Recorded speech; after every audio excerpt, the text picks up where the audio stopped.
চতুর্থ নাম্বার আপত্তি হলো, ওনারা বলে থাকেন ইসলামী শরীয়তের মধ্যে শুধু 2টি ঈদ রয়েছে, এক ঈদুল ফিতর, দ্বিতীয় ঈদুল আজহা। ইসলামের মধ্যে আর কোনো ঈদের অস্তিত্ব নেই, অতএব ঈদে মিলাদুন্নবী সাল্লাল্লাহু আলাইহি ওয়াসাল্লাম উদযাপন করা যাবে না। প্রিয় ভাইয়েরা, এর জবাবে আমি বলতে চাই ঈদ 2 প্রকার, ঈদে শরঈ এবং ঈদে উরফি। ঈদে শরঈ হলো ঈদুল ফিতর এবং ঈদুল আজহা, যে 2 ঈদের কথা পবিত্র কোরআন এবং সুন্নাহর মধ্যে পাওয়া যায়। এই ঈদের মধ্যে নামাজ আছে, এই ঈদের মধ্যে তাকবীর আছে, কিন্তু ঈদে উরফি যেটা, সেই ঈদের মধ্যে নামাজ নেই, সেই ঈদের মধ্যে কোনো তাকবীর নেই। ঈদে উরফির কথাও পবিত্র কোরআনে আল্লাহ পাক ইরশাদ করেছেন। হযরত ঈসা আলাইহিস সালামের উম্মতেরা যখন ওনাকে এসে অনুরোধ করেছিলেন আল্লাহ পাক যেন আসমান থেকে তাদের জন্য খাবার নাজিল করে, তখন হযরত ঈসা আলাইহিস সালাম আল্লাহর কাছে 2 হাত তুলে ফরিয়াদ করেছিলেন। সেই ফরিয়াদের কথা আল্লাহ পাক পবিত্র কোরআনে ইরশাদ করছেন।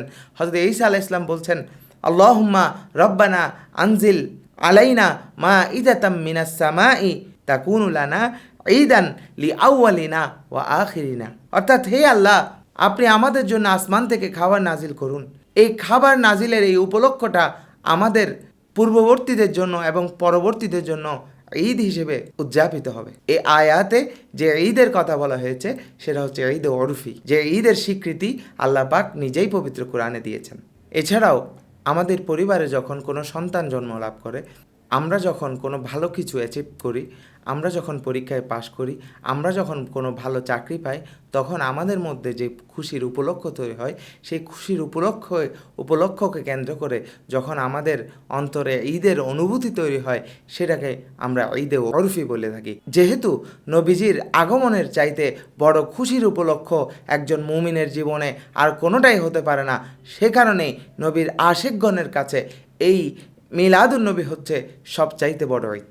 কারণ যেহেতু নবীজি সাল্লাল্লাহু আলাইহি ওয়াসাল্লামের আগমনের দিনের চাইতে বড় খুশির উপলক্ষ মুমিনের জীবনে আর হতে পারে না, এ কারণেই নবীর আশিকগণের জন্য এই দিন সবচাইতে বড় ঈদ। কারণ নবীজি সাল্লাল্লাহু আলাইহি ওয়াসাল্লামের আগমনের কারণেই আমরা ঈদের শরঈগুলো পেয়েছি। যেহেতু নবীজির আগমনের চাইতে বড় খুশির উপলক্ষ আমাদের জীবনে আর আসতে পারে না, এ কারণেই নবীজির আগমনের এই দিন, নবীজির আগমনের এই মাস আমাদের কাছে সবচাইতে বড় ঈদ। 5ম নাম্বার আপত্তি হলো, ওনারা বলে থাকেন নবীজি সাল্লাল্লাহু আলাইহি ওয়াসাল্লামের আগমনের দিন যে ঈদ হিসেবে পালন করতে হবে, এরকম কোনো দলিল পবিত্র কোরআনে নেই। প্রিয় ভাইরা, এর উত্তরে প্রাসঙ্গিকভাবে আমি কিছু আলোচনা করতে চাই।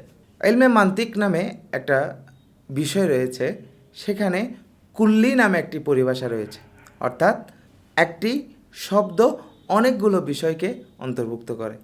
ঠিক একইভাবে পবিত্র কোরআন হলো একটি কুল্লি কিতাব, যেটির এক একটি আয়াত অনেকগুলো বিষয়কে অন্তর্ভুক্ত করে। পবিত্র কোরআনে আল্লাহ পাক ইরশাদ করছেন, কুল বিফাদলিল্লাহি ওয়া বিরহমাতিহি ফাবিযালিকা ফালিয়াফরাহু। হে হাবিব সাল্লাল্লাহু আলাইহি ওয়াসাল্লাম, আপনি বলে দিন আপনার উম্মতেরা যেন আল্লাহর ফজল পেয়ে, আল্লাহর রহমত পেয়ে খুশি উদযাপন করে, এবং এটি সমস্ত বিষয় থেকে, সমস্ত কিছু থেকে উত্তম। এটি তা হতে কতই না উত্তম যা তারা পুঞ্জীভূত করে। আল্লামা ইবনুল জৌজি রহমাতুল্লাহ আলাইহি তার বিখ্যাত তাফসির গ্রন্থ জাদুল মাসির এর মধ্যে এই আয়াতের তাফসির করতে গিয়ে হযরত আব্দুল্লাহ ইবনে আব্বাস রাদিয়াল্লাহু তাআলা আনহুর একটি বক্তব্যকে তিনি কোট করেন। হযরত আব্দুল্লাহ ইবনে আব্বাস রাদিয়াল্লাহু তাআলা আনহু বলেন, আল্লাহ পাক জাল্লা শানহু উক্ত আয়াতে ফতলুন দ্বারা ইলমকে উদ্দেশ্য করেছেন এবং রহমত দ্বারা প্রিয় নবী হযরত মুহাম্মদ রাসূলুল্লাহ সাল্লাল্লাহু আলাইহি ওয়াসাল্লামকে উদ্দেশ্য করেছেন। এছাড়াও আমরা যদি আমাদের বিবেকের আদালতে প্রশ্ন করি রহমত দ্বারা এখানে উদ্দেশ্য কি, তাহলে উত্তর একই আসবে, অর্থাৎ সর্বশ্রেষ্ঠ রহমত হলেন হযরত মুহাম্মদ রাসূলুল্লাহ সাল্লাল্লাহু আলাইহি ওয়াসাল্লাম। তাহলে আল্লাহ পাকের নির্দেশ অনুযায়ী আমরা কেন আল্লাহ পাকের এত বড় রহমত পেয়েও উদযাপন করব না? এত অকৃতজ্ঞ উম্মত কি আমরা হতে পারি? এছাড়াও আল্লাহ পাক জাল্লাহু সরাসরি পবিত্র কোরআনে আমার রসুলে পাক সাল্লাল্লাহু আলাইহি ওয়াসাল্লামকে রহমত বলেছেন।